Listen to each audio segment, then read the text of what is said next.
오늘 하나님의 말씀을 간단하게 나누도록 하겠습니다. 이 말씀은 저에게 있어서 그 큰 의미를 주는 말씀입니다. 선교를 어떻게 해야 될까? 그런 거에 대해서 저도 똑같이 여기에서 신앙생활하고 또 선교사로 나갈 때 훈련을 조금 받긴 했지만 어떻게 내 마음 가운데 선교로 어떠한 마음을 가지고 현장에 가야 되나, 그렇게 그 고민할 즈음에 주셨던, 하나님께서 저에게 주셨던 여러 가지 말씀 중에 참 귀한 말씀입니다. 여기에서 예수님에 대해서 제가 한 두 가지 정도의 관점으로 보고 또 일꾼에 대해서 두 가지 정도 나누고 싶습니다. 예수님께서 이 내용은 다 아시니까 예수님께서 말씀하세요. 내 때가 아니다. 내 때가 아니다. 이렇게 말씀하세요. 제가 생각해 봤습니다. 예수님께서 때가 이제 뭔가 이제 공생의 사역을 시작하실 때에 뭔가 때가 맞춰서 어떠한 기점에 맞춰서 예수님 자신을 드러내고 또 공생의 사역을 시작하고 이런 플랜이 다 있으신 거죠. 우리가 비즈니스 할 때도 어디 출장 갈 때도 누굴 만나고 오늘은 누굴 만나서 어떻게 계약서를 쓰고 뭘 하고 오고 다 계획이 있고 때가 있잖아요. 예수님께서도 그러한 때를 가지고 오신 거죠.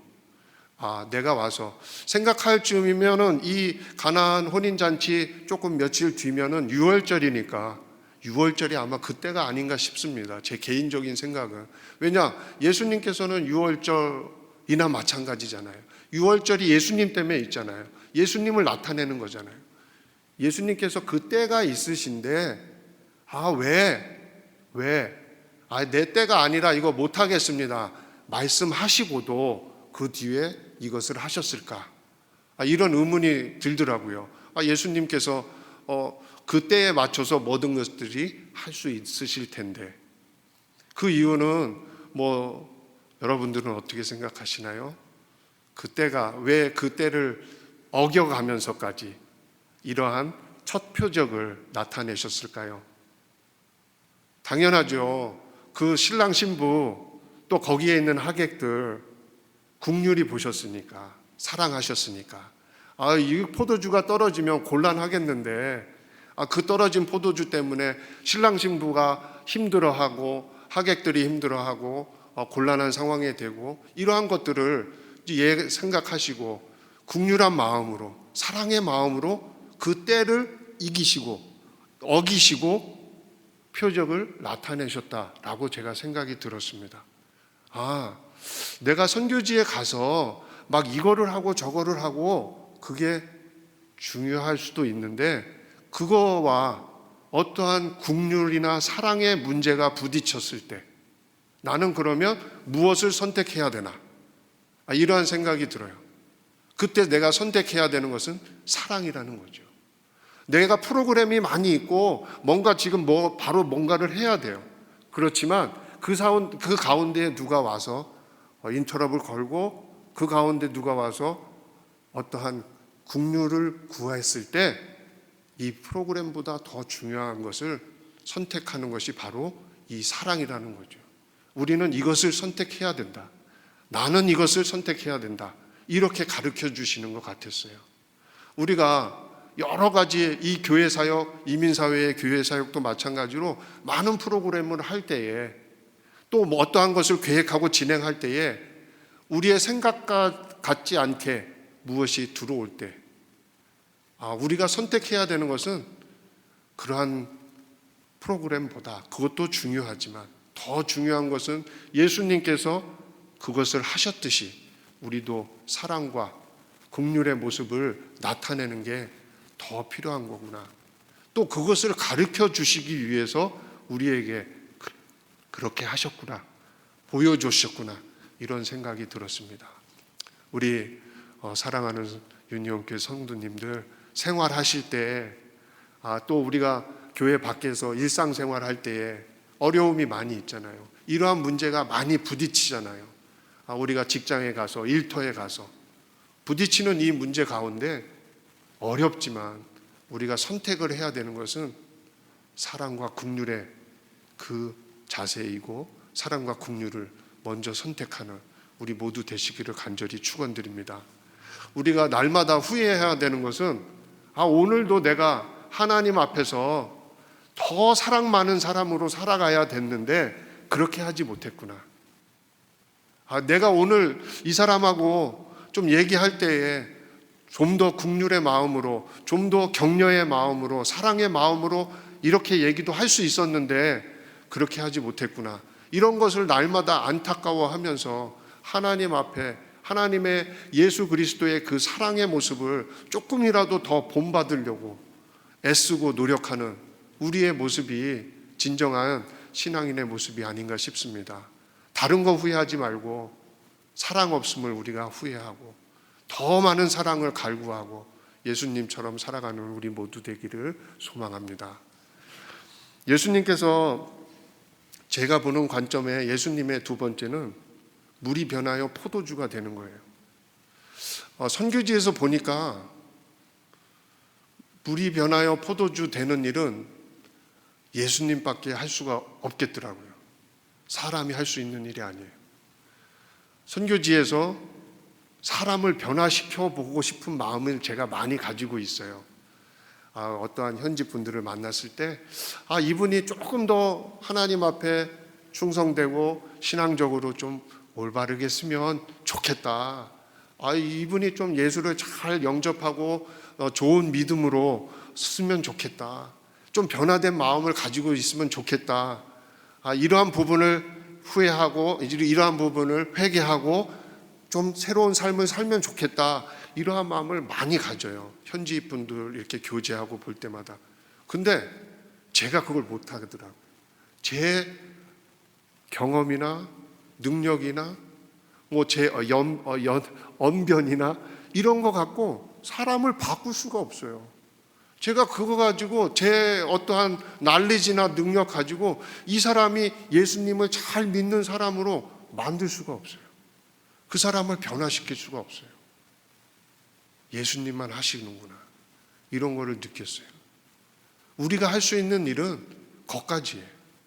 그분과 교제하고 예수님을 소개하고. 그러나 그 10년 가운데 그 빡빡한 그 마음, 그 돌과 같은 심령이 깨지고 변화되는 것은 내 능력이 아니라는 거죠. 내가 할 수 있는, 그거는 예수님 앞에 드려야 된다는 거예요. 그거는 예수님의 몫이에요. 성령님이 하시는 몫이에요. 제가 할 수 있는 일이 아니에요. 그것까지 제가 하려고 그러면 그건 제 생각에는 교만이고 욕심인 것 같아요. 물론 그 전까지는 우리는 최선을 다해서 노력을 하지만 예수님만이 물을 포도주로 바꾸실 수 있는 분입니다. 그 예수님의 온전한 능력과 존귀와 그 영광을 우리가 인정하고 올려드리는 거죠. 그분만이 하실 수 있는 그것을 우리가 인정해야 된다. 이렇게 생각합니다. 우리의 삶 가운데 예수님의 자리를 온전히 왕으로서 존귀한 자로서 인정하시고 우리 살아가는 우리 모두 되기를 간절히 축원드리고 소망합니다. 네. 일꾼들의 자세로 두 가지 보면 저는 여기에서 나오는 일꾼 앞에 참 부끄러운 생각이 많이 있어요. 이 일꾼이 보통 사람이 아니더라고요. 제가 설명을 해볼게요. 저희는 지금 인도 집에 가도 상수도 하수도가 없어요. 산에 살 때가 있었거든요.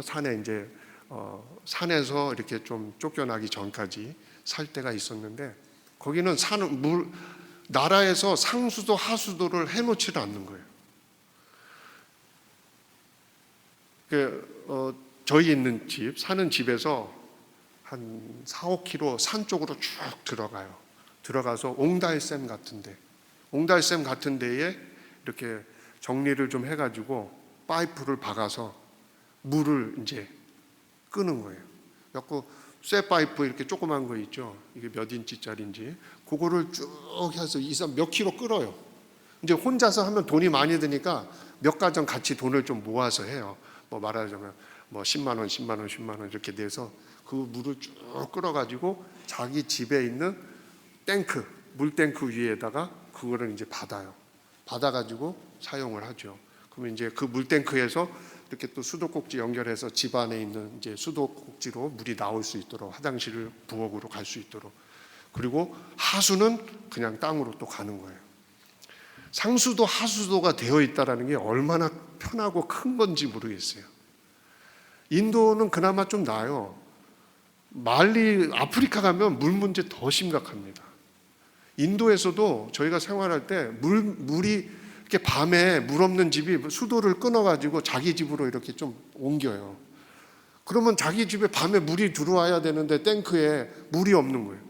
그럼 그거 가지고 이제 누가 했는지 이제 심증은 있으니까 막 가서 물증을 찾으려고 노력하고 나중에는 막 싸우고 물 갖고 싸우고 그래요. 저희가 학교 사역할 때 물이 없어가지고 아이들을 집으로 돌려보낸 적도 있어요. 물이 없어가지고 한 이틀은 야 화장실 3명 이상 간 다음에 물 내려. 그리고 피피는 밖에서 싸. 대변만 여기서 싸. 그리고 2, 3일, 3, 4일 버티다가 그것도 안 돼서 대변도 밖에서 싸. 일주일 버티다 안 돼서 집으로 가. 이렇게 돌려보냈어요. 물 때문에 그렇게 싸움이 많은데 아프리카는 물이 귀하니까 어떤 사람이 이제 막 돈을 들여서 물을 파요. 물을 판 다음에 그거를 이제 팝니다. 한 동이에 얼마씩. 그러면 가난한 지역은 뭐 상수도 하수도 당연히 없으니까 아침마다 그 물을 이제 사서 한 통에 얼마. 우리가 생활하는데 뭐 3통이 필요하다. 그러면 이제 3통 신청을 하죠. 그러면 그거를 또 나귀에다 싣고 갖다 주는 그 잡을 하는 사람들이 있어요. 물 문제가 심각합니다. 여기에서 보니까 예수님이 물을 여기에 채워라, 항아리에 채워라 말씀하셨는데 하인들이 아귀까지 채웠다고 그랬어요. 아귀는 이렇게 찰랑찰랑 입구까지. 예수님께서 아귀까지 채워라 이렇게 말씀하지 않으셨더라고요. 그냥 채워라 이렇게 말씀하셨어요. 채워라 했을 때 채운 것도 나는 대단한데 왜냐? 예수님이 자기네 주인도 아니잖아요. 하객이잖아요. 축하객. 근데 그걸 채우는 거예요. 근데 이 사람들이 뭐 꿍시렁 됐는지는 모르겠지만 아무튼 그 얘기는 없어요. 꿍시렁 되지 않고 꿍시렁 됐으면 아기까지도 채우지 않죠. 아기까지 채웠다고 그랬어요. 저 같으면 채워라 그러면 아예 마지 못해서 그냥 한 7, 80% 정도 채울 텐데 100% 채운 거예요. 자기 주인도 아닌데 이 종들이 정말 대단하다라는 생각이 들더라고요. 저는 하나님의 종인데 하나님께서 뭐 해라 하면 100% 못해요. 하나님의 종임에도 불구하고 7, 80% 하고 많이 했습니다. 이 정도면 됐죠. 이게 제 마음이에요. 이 종들은 그렇지 않아요. 100% 했더라고요. 교회에서 뭐 일을 시킬 때에 우리는 하나님의 자녀이고 종이에요. 그럼에도 불구하고 100% 하려고 하지도 않고 대충 이러한 마음이 많죠. 아까 물 설명 드린 게 왜 그러냐면 지금 2000년 전에 이 종들이 물을 아귀까지 채우기 위해서 얼마나 힘들었을까라는 것을 저는 이제 이미지 해보는 거죠. 상상해봐요. 집안에 우물이 있었나? 집안에 우물이 없으면 동네의 가운데에 보통 우물이 있으니까 동네 가운데까지 가서 물을 길러 와야 되는 작업을 해야 되고 만약에 집안에 우물이 있으면 그나마 다행이고 그래도 6 항아리를 채우려면 그 우물질 대박질 뭐라 그러죠? 우물질을 몇 번은 해야 되고 그럼에도 불구하고 그들이 아귀까지 채웠다라는 거죠. 그들의 그 충성된 마음이 필요하구나. 우리 사역자들에게, 우리 하나님의 일꾼들에게 그 충성된 마음, 겸손하면서도 충성된 마음으로 하나님의 일을 감당해야 되겠구나. 이런 생각이 들었습니다. 우리 새로운 목사님 모시고 우리 유니온 교회가 또 한 번의 도약을 위해서 나아갈 때에 이러한 마음 품고 일하시면 참 좋겠습니다. 정말입니다. 두 번째 마지막 포인트는 9절입니다. 저는 이 말씀, 오늘 읽은 말씀 중에서 제일 좋아하는 말이 9절입니다. 9절이 연회장은 물로 된 포도주를 맛보고도 어디서 났는지 알지 못하되 물도온 하인들은 알더라. 물도온 하인들은 아는 거예요. 일꾼들은 알아요. 이게 무슨 말이에요? 사실 9절은 연회장서부터 알더라까지 없어도 문맥상 우리가 이해하는 데는 아무런 지장이 없어요. 뭐 하인들이 알더라, 뭐 그게 무슨 상관이야? 연회장이 신랑을 불러서 칭찬하는 거죠. 아, 이렇게 좋은 포도주를 이 뒤에서 내놓냐? 이렇게 칭찬하면 문맥상 우리가 이해하는데 아무런 문제가 없어요. 왜 저 얘기가 들어갔을까? 생각해 보니까 이게 예수님께서 하인들에게, 일꾼들에게 주는 축복이더라고요. 일꾼들은 이걸 알아요. 아, 이게 어디서 왔는지를 아는 거야. 예수님 곁에서 일하다 보니까, 예수님과 함께 일하다 보니까 이 축복이 어디서 왔는지를 알아요. 영적 흐름이 어떻게 흘러가는지를 알아요. 우리가 지혜로운 사람은 세상이 어떻게 흘러가는지를 알듯이, 주식이 어떻게 흘러가는지를 알듯이, 이 미국의 경제가 흘러가는 것을 어떻게 알듯이, 그러나 영적으로 깨어있지 않는 사람들은 하나님의 섭리가 어떻게 흘러가는지를 몰라요. 세상 지식은 알아. 이 하인들은 세상 지식은 없었을지 몰라도 영적으로 이 축복이 어떻게 흘러가는가, 영적인 흐름이 어떻게 흘러가는가, 하나님의 섭리가 어떻게 흘러가는가를 옆에서 보고 아는 거죠. 이 하나님의 은혜가 어떻게 흘러가는 것을 아는 사람들은 기쁨이 있어요. 그 안에 은혜가 있어요. 세상이 이해하지 못하는 그 마음이 있어요. 이건 하나님, 예수님께서 이 하인들에게 주시는 정말 축복의 말씀이라고 봐요. 세상이 몰라요. 선교사로 나가면 지질이 고생, 맞는 말이에요. 맞는 말인데 그 안에 뭔가가 있어요. 그 안에 기쁨도 있어요, 사실은. 하나님 앞에 떳떳한 마음도 있어요, 어떤 때는. 그리고 하나님 앞에 자신 있는 마음도 있어요. 우리 유니온교회 모든 성도님들은 세상의 지식 당연히 알아야 되고 좋지만 오늘 말씀과 같이 예수님이 어떻게 움직이시고 이 축복이 어떻게 흘러가고 우리가 이 무엇을 해야 이 축복을 받고 이 영적인 흐름이 어떻게 흘러가는지, 그리고 이것을 어떻게 남에게 전해줄 수 있는지, 이 영안이 열려서 하나님 앞에 칭찬받는 우리 모두 되시기를 간절히 축원드립니다.